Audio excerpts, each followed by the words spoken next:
హైదరాబాద్ లో కన్సల్టేషన్ మరియు 3,500 రూపాయల colour Doppler test Avis hospitals లో ఉచితంగా పొందండి. నమస్తే రమగారు. నమస్తే జయ. రమగారు, ఈ రోజుల్లో పిల్లల్ని చూసుకుంటే చిన్న వయసుల్లోనే ఉద్యోగాలు సంపాదించేసుకుంటున్నారు. క్యాంపస్లు అనేవి వచ్చేసినాయి. చదువుతూ ఉండగానే క్యాంపస్లో సెలెక్ట్ అయిపోవటం, జాబ్స్లోకి వెళ్ళిపోతున్నారు. జాబ్ రాగానే సహజంగా ఏం ఆలోచిస్తాం పేరెంట్స్గా? పిల్లలకి పెళ్ళిళ్ళు, ఆడపిల్లైనా మగపిల్లడైనా. చదువుకున్నన్ని రోజులు పొద్దున్నుంచి రాత్రి దాకా చదువుతోనే సరిపోతూ ఉంటుంది. స్కూలు, కాలేజీ, హోమ్ ట్యూషన్సో సపరేట్ సబ్జెక్ట్స్ కోసం ట్యూషన్సో ఇట్లా. ఇది అయిపోయిన వెంటనే ఉద్యోగం, పెళ్ళి, అన్నీ బాగున్నాయి. చక్కటి సంపాదన కూడా ఉంటుంది. కానీ పని పాటల విషయంలోనే చాలా ఇబ్బందులు పడిపోతున్నారండి. నిజంగా అసలు ఆడపిల్లలకు కానీ మగపిల్లలకు కానీ ఒక్క పని, కనీసం స్టవ్ వెలిగించి ఒక దోశ వేసుకోవటము, అంత అన్నం వండుకోవటం, అంత కూర వండుకోవటం కూడా రాని పరిస్థితుల్లో ఉంటున్నారు. ఇక్కడే మన ఇంటికి దగ్గరలోనే ఉంటే సంతోషం. అది ఎక్కడైనా వేరే ప్రాంతాలకు వెళ్ళి చదువుకోవాల్సి వచ్చినా, జాబ్ చేయాల్సి వచ్చినా, లేకపోతే పెళ్ళి, ఇప్పుడు నేను అన్నట్టుగా పెళ్ళి చేసుకుని వెళ్ళాల్సి వచ్చినా, వాళ్ళిద్దరే ఉన్నారనుకోండి, ప్రత్యక్ష నరకం కదా రమ్మగారు. చాలా ఏమీ తెలీదు, ఏం చేయాలో తెలీదు. అదే ఓకే, ఎంత యూట్యూబ్ అనుకోవచ్చు, ఇప్పుడు యూట్యూబ్ వచ్చేసింది కదా, అంతా చూసి చేసేసుకోవచ్చు అని. ప్రాక్టికల్గా మనం ఇంట్లో చేసుకునేది యూట్యూబ్ చూసి ఒకేసారి ఇలా చూసి అలా చేసేదానికి చాలా డిఫరెన్స్ ఉండదు? ఖచ్చితంగా ఉంటుంది. అది అంటే మనం నేర్పించలేకపోతున్నామా, లేకపోతే అంత టైం ఉండట్లేదా, వాళ్ళే కేటాయించలేకపోతున్నారు, లేకపోతే ఇప్పుడే ఎందుకులే పెళ్ళైనాక ఎట్లానో తప్పదు కదా అనే ఒక ఆలోచనతో వదిలేస్తున్నారా? నాకు అర్థం కాదు. మగపిల్లల విషయంకి వచ్చేసరికి మగపిల్లలకి అస్సలు రాని పిల్లలు కూడా చాలా మంది ఉన్నారు రమ్మగారు. అవును, ముద్దుగా పెంచుతారు జయ. మనకి అమ్మాయి ఒకటి రెండు పిల్లలు అయితే గబుక్కున అంత అన్నం వండుకొని ఇంత కూర కూడా వండుకోకుండా బయట నుంచి అన్నం ఆర్డర్ తెప్పించేసుకుంటారు, ఆర్డర్ చేసేసుకుంటున్నారు.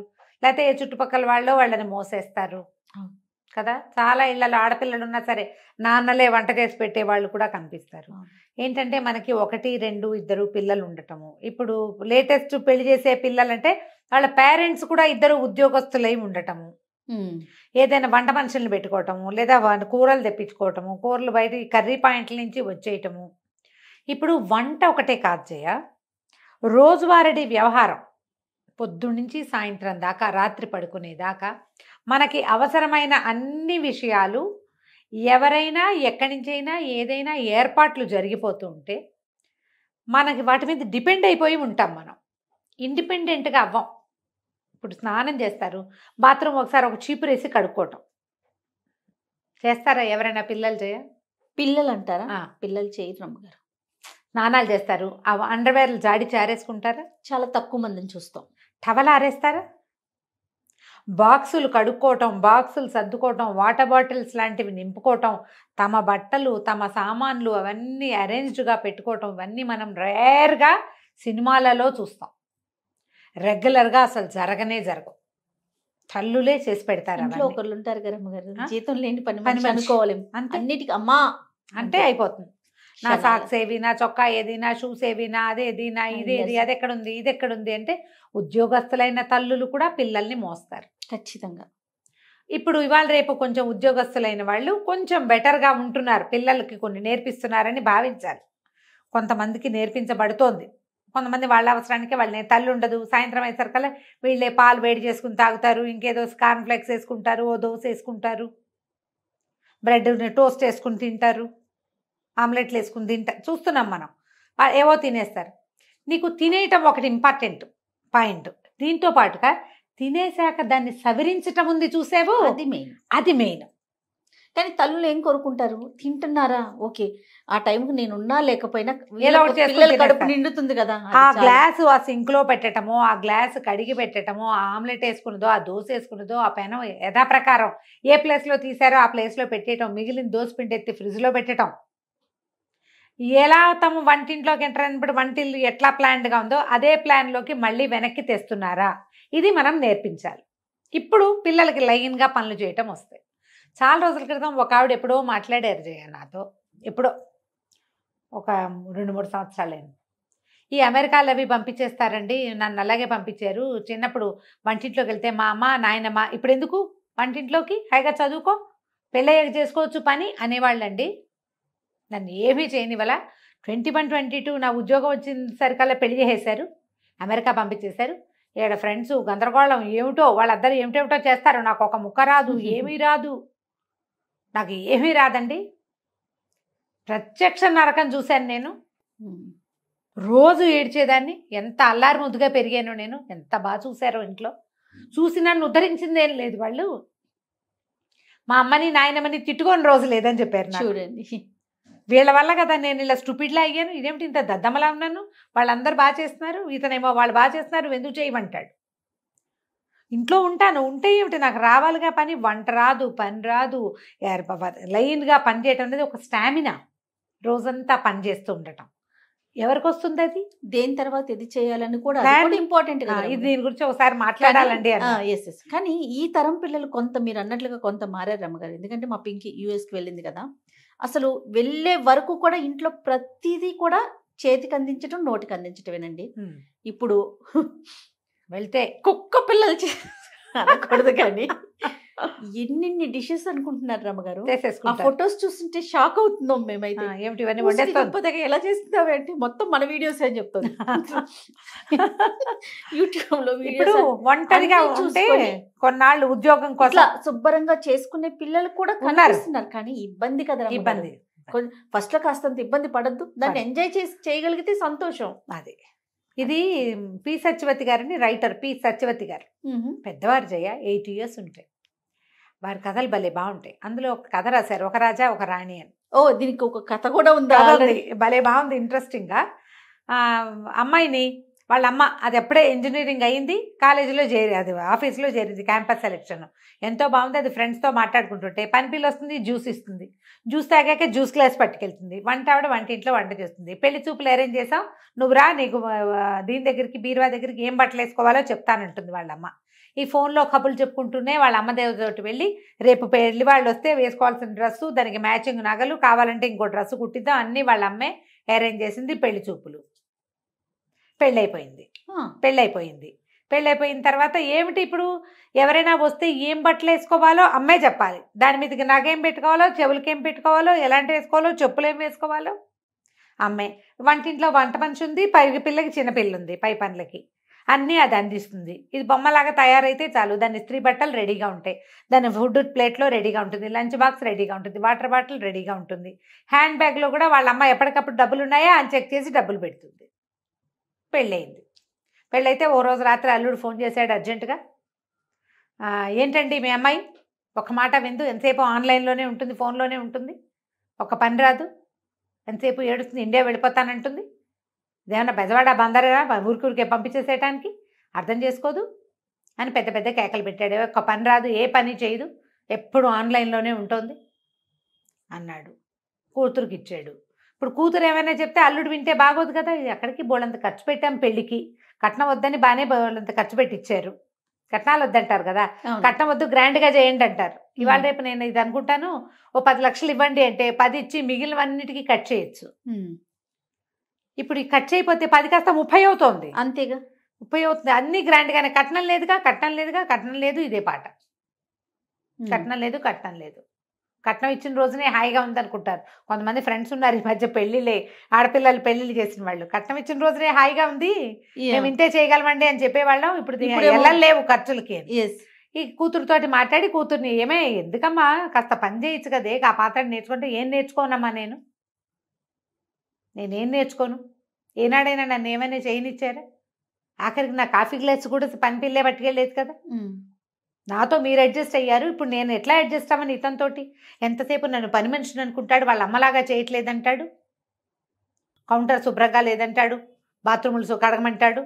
నేను ఎప్పుడైనా చేశాను, ఇప్పుడు నన్ను అవన్నీ చేయమంటున్నాడు. నా వల్ల కాదు, బయటికి వెళ్ళడానికి వీలు లేదు, ఉద్యోగం లేదు, 6 నెలలు డిపెండెంట్ వీసా మీద ఉంటారు. శుభ్రంగా అక్కడే ఉంటే నేను ఇదయ్యేవాదని, టీమ్ లీడర్ అయిపోయేదాన్ని. ఉద్యోగం లేదు, డ్రైవింగ్ లైసెన్స్ లేదు, పబ్లిక్ ట్రాన్స్పోర్ట్ లేదు, జైల్లాగా ఉంది నాకు ఇల్లు, పని పని పని పని అంటాడు. ఎంతసేపు ఫ్రెండ్స్ని పిలుస్తాడు భోజనానికి, వాళ్ళంతకి వెళ్ళి తిన్నాం కదా మనము వండాలంటాడు. నా వల్ల అవన్నీ కావట్లేదని లబో దిబోమని పెళ్ళాడు.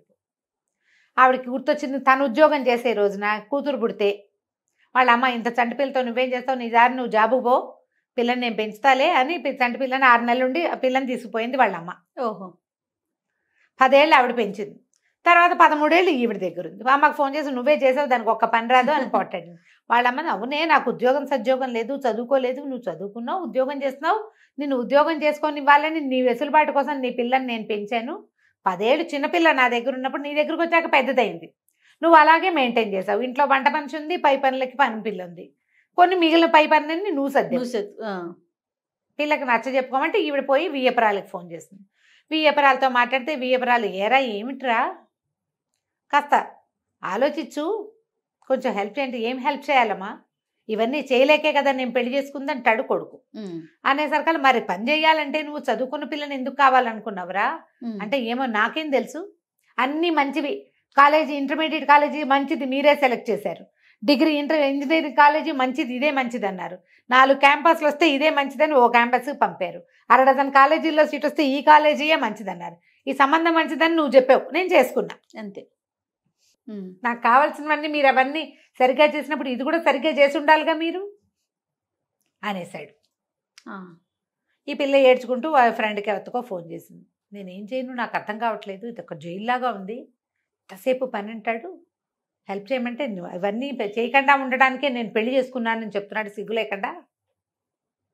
పెళ్లి చేసుకుంటే పెళ్ళాన్ని చేసేస్తుందని మొన్న కీర్తి చెప్తోంది కదా, వాళ్ళ చుట్టాల అబ్బాయి ఇండియన్ అమ్మాయిని పెళ్లి చేసుకుంటే వాళ్ళైతే అన్ని పిలవగానే అన్ని చేసి పెడతారు, అమెరికన్ అమ్మాయిని చేసుకుంటే అదేం పని చేయదు, ఇండియా నుంచి తెచ్చుకుంటాను, ఇండియా నుంచి ఆడవాళ్ళు ఏంటంటే మా అమ్మ చేసినట్టే ఎందుకు చేయమంటాడు, మా అమ్మ వర్కింగ్ ఆవిడన్నీ చేసేది, నువ్వు ఎందుకు చేయమని అడుగుతారు. అవునవును, ఇక్కడ కౌన్సిలింగ్ దొరుకుతాయి, థెరపీలు దొరుకుతాయి, వాటికి వెళ్ళండి, మీ ఇద్దరు కూర్చుని మాట్లాడుకుని కొంచెం సార్ట్ అవుట్ చేసుకోండి అని ఫ్రెండ్ సలహా చెప్పింది.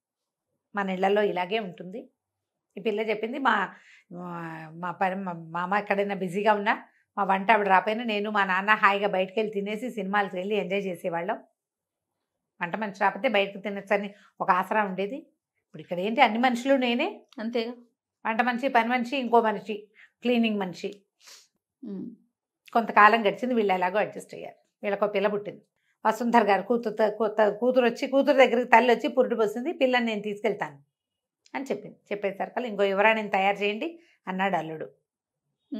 వాళ్ళ అల్లుడు తండ్రి ఏమో పంపించరా, వాళ్ళే కాదు మేము కూడా ఉన్నాం కదా, మేము పంచుకుంటానులే, ఆవిడ ఒకదాని మీద పడేయకుండా పిల్లని 4 రోజులు తిప్పి కొంచెం పెద్దదయ్యాక మీకు ఇస్తాము అంటే, ఈ అమ్మాయి ఏం చెప్పిందంటే వద్దమ్మా, నువ్వు అడ్జస్ట్మెంట్ నేర్చుకోమన్నావు, నేను నేర్చుకున్నా, ఇప్పుడు కూడా ఈ అడ్జస్ట్మెంట్ నేనే చేసుకుంటా, మాతో పాటే ఉంటే అడ్జస్ట్ అవటం మా పిల్లకి అలవాటు అవుతుంది, మీ దగ్గర ఉంటే అవ్వదు, నేను నా పిల్లని నీకు ఇవ్వనని చెప్పేసి.